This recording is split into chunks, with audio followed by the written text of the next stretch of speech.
For more anatomy-related videos, please subscribe to my channel, Learn with Dr. Tanya Hashik.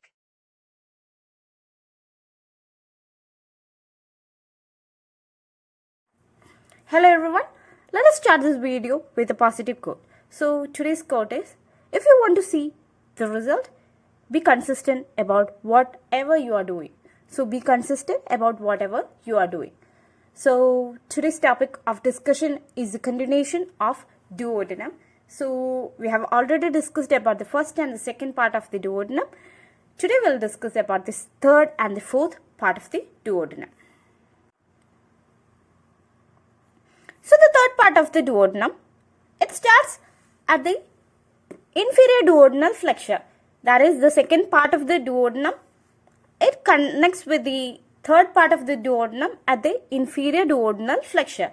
So it is seen at the level of the lower border of the third lumbar vertebra. That is the right side of the lower border of the third lumbar vertebra. And the third part, it is almost horizontal.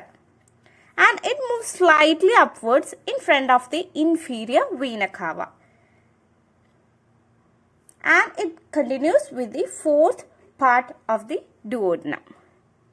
So, it starts at the inferior duodenal flexure at the level of the third lumbar vertebra, that is the lower border of the third lumbar vertebra, and it continues horizontally and it moves slightly upwards in front of the inferior vena cava, and it becomes continuous with the fourth part of the duodenum near to the abdominal aorta.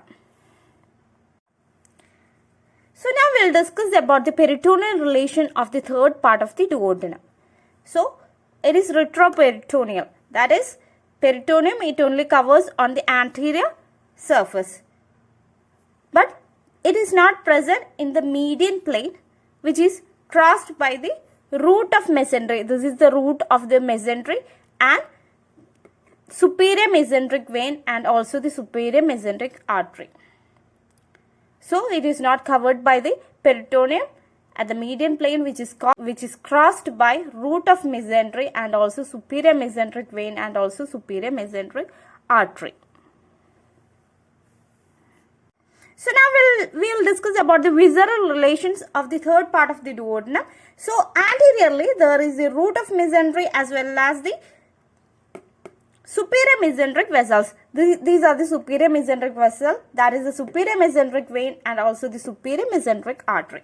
So anteriorly there is root of mesentery and the superior mesenteric vein and also the superior mesenteric artery. Next we will discuss about the posterior relation. So this is the third part of the duodenum. Behind the duodenum there are so many structures. What all are they? There is the right ureter. This is the right ureter. This is the muscle, right psoas major.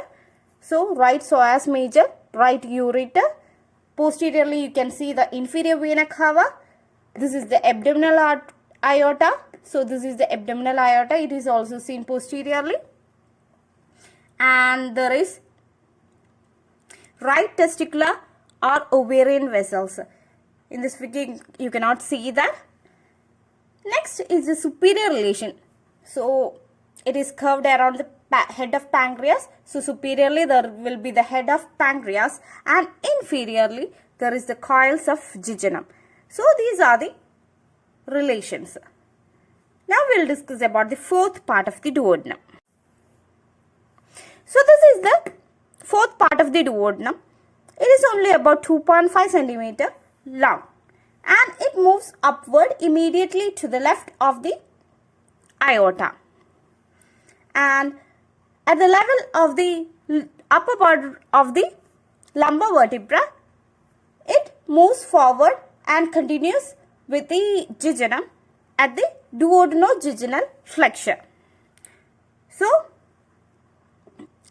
this is the fourth part of the duodenum. It is the ascending part and it moves upwards at the level of the upper border of the second lumbar vertebra.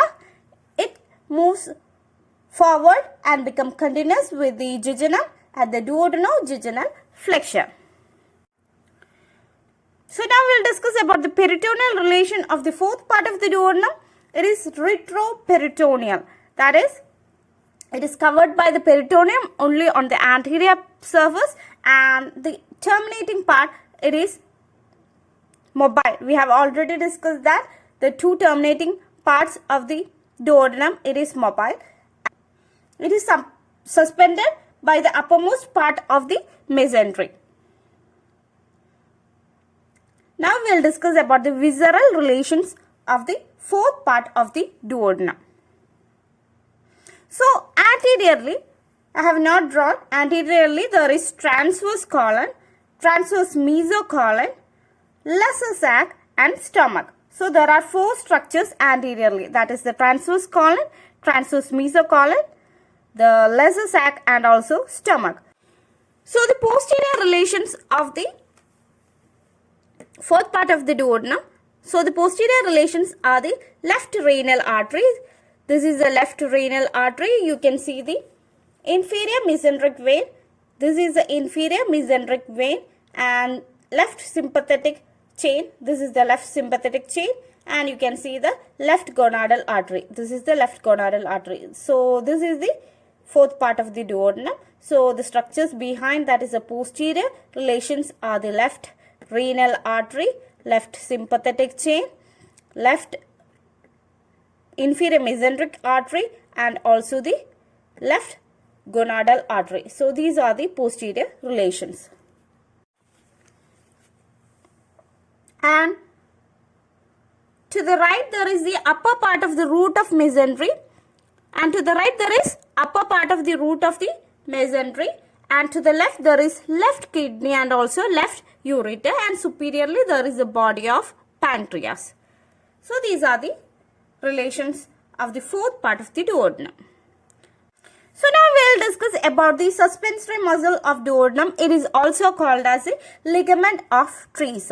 So ligament of Treves, it is a fibromuscular band which supports the duodenojejunal flexure. So it is a fibromuscular band which supports the duodenojejunal flexure, and it arises from the left crus of the diaphragm, and the fibromuscular band, it is made up of stripe muscles on the upper part, elastic fibers in the middle part and also plain muscles on the lower part. So that is about the ligament of Treves or the suspensory muscles of duodenum. So now we will discuss about the blood supply to the duodenum. So the bile duct, it opens in the second part of the duodenum. So up to which it is supplied by the superior pancreatico-duodenal artery, and below it, it is supplied by the inferior pancreatico-duodenal artery. So the bile duct, it opens in the second part of the duodenum, and so up to that, the duodenum, it is supplied by the superior pancreatico-duodenal artery, and below it, it is supplied by the inferior pancreatico-duodenal artery. And the first part of the duodenum, it also gets another additional blood supply. So it is also supplied by the right gastric artery. So this is the right gastric artery. It is a branch from the celiac trunk. So it gets additional blood supply from the right gastric artery, the supraduodenal artery of Wilkie. It is also supplied by the supraduodenal artery of Wilkie. Next is the retroduodenal branches of the gastroduodenal artery. So this is the gastroduodenal artery.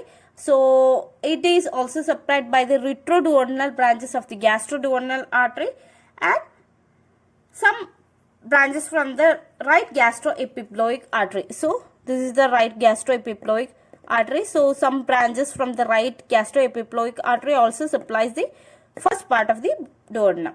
So the upper part, it is supplied by the superior pancreatico-duodenal artery, and the inferior part, it is supplied by the inferior pancreatico-duodenal artery, and additional blood supply to the upper part of the duodenum, it is by the right gastric artery, which is a branch of the celiac trunk, and there is supraduodenal artery, the retroduodenal branches of the gastroduodenal artery, and also some branches from the right gastroepiploic artery. So this is the right gastroepiploic artery, so it also supplies the duodenum.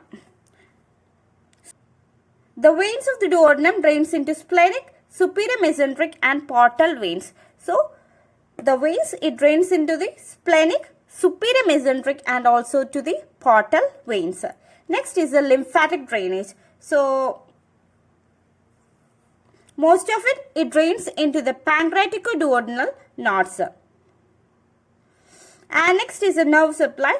The sympathetic nerve supply, it is from the thoracic, 9th and 10th spinal segment, and parasympathetic, it is from the vagus. So, sympathetic nerve supply, it is from the thoracic, 9th and 10th spinal segment, and parasympathetic, it is supplied by the vagus. So, today we discussed about the third and fourth part of the duodenum. So, third part, it is about 10 centimeter long, and it starts at the right part of the lower border of the third lumbar vertebra, and it becomes continuous with the fourth part. And then we discussed about the anterior relations, the posterior relations, and then we discussed about the fourth part of the duodenum. It is only about 2.5 centimeter long, and it is the ascending part, and it continues with the jejunum at the duodenojejunal flexure. Then we discussed about the relations, that is the peritoneal relation and also visceral relations of the fourth part of the duodenum.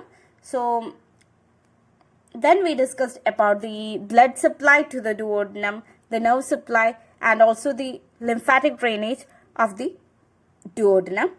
So, this is the end of today's video.